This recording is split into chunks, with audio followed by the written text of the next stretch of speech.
Long before the Switch and DS, Nintendo revolutionized handheld gaming with the release of the Game Boy.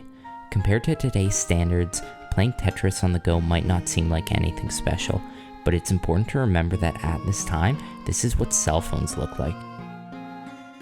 The Game Boy was a necessary first step in the right direction, but with the release of the Super Nintendo and the PlayStation 1 right around the corner, the Game Boy lacked the power and the graphics necessary to compete.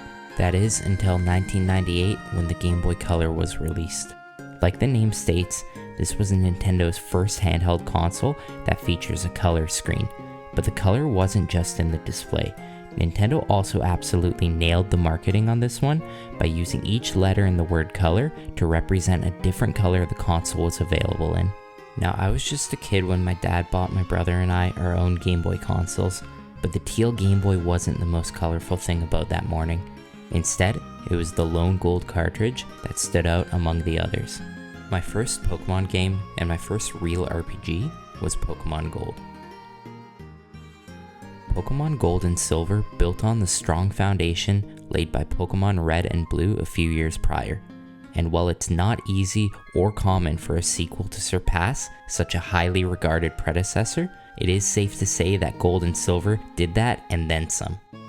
The plot of Gold and Silver is the same as pretty much every other Pokemon game. Collect all the gym badges and beat the Elite Four to become the Pokemon Master. Although that's the main storyline, you find side plot battles with Team Rocket and your mysterious evil rival keeping you busy throughout your journey. But the plot alone isn't what makes this game great. Instead, it's the massive amounts of high quality content that they managed to fit in. While I still recommend Red and Blue or the definitive version Yellow to any old school JRPG fans, the Kanto region in which those games took place is also in Gold and Silver, and it's actually hidden right beside you the entire time. I remember finally completing the 8-Gym Johto region for the first time just to discover that I was only about halfway through the game. That is a ridiculous amount of content, and the best part is none of it feels like an afterthought. The world is huge, and it's connected in a way that just makes sense.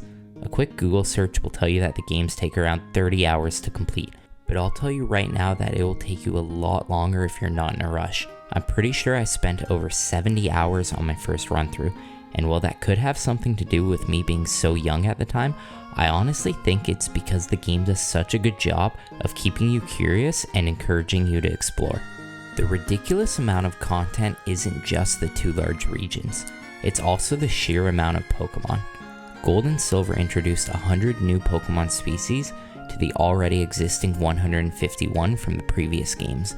You can have up to 6 Pokemon in your party to battle with, and with each of the 251 Pokemon having characteristics that make them completely unique, this allows each player to have a completely unique experience depending on their own individual preferences.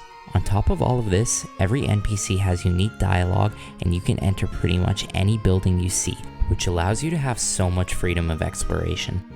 Now if you notice, I keep saying Gold and Silver because Game Freak stuck with their tradition of releasing 2 games of opposite colors at the same time.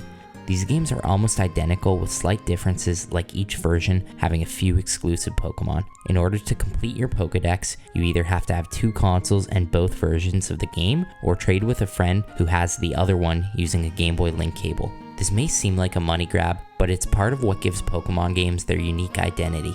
It also wasn't very difficult to find someone to trade with because together Pokemon Gold and Silver sold over 23 million copies, making it the best-selling Game Boy Color game of all time.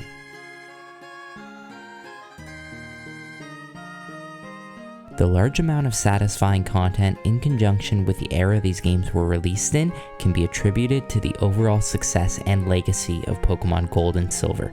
Before the release of these games, the idea of taking a full-fledged JRPG game that could compete with the likes of Final Fantasy on the go seemed unrealistic.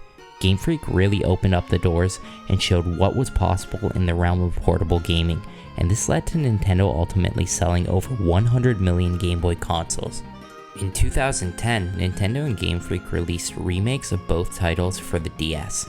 Although I prefer the original experience, many people consider Heart Gold and Soul Silver the greatest Pokemon games of all time. I encourage anyone who struggles to dive into more dated retro titles to give the remakes a try, though be warned, they are both currently selling for almost $200.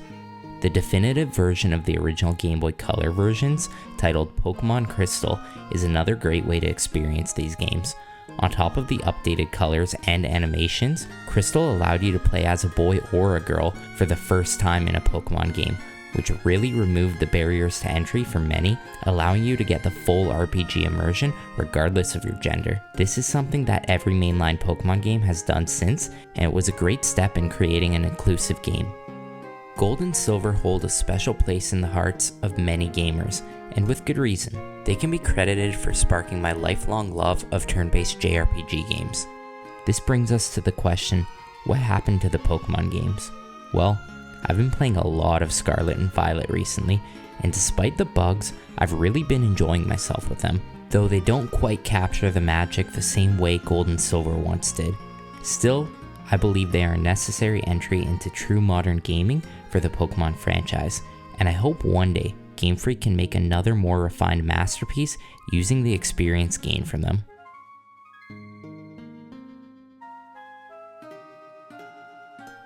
Now if you stuck around until the end of the video, I want to say thank you. My goal with this channel is always to bring that joy the game gave me to someone else. So this video's giveaway is a copy of Pokémon Gold for the Game Boy Color. I just replaced the battery, though I will also include an extra battery with the game in case you want to do a full soldered swap. Details for the giveaway are in the description. Thank you so much for watching and stay tuned for the next one.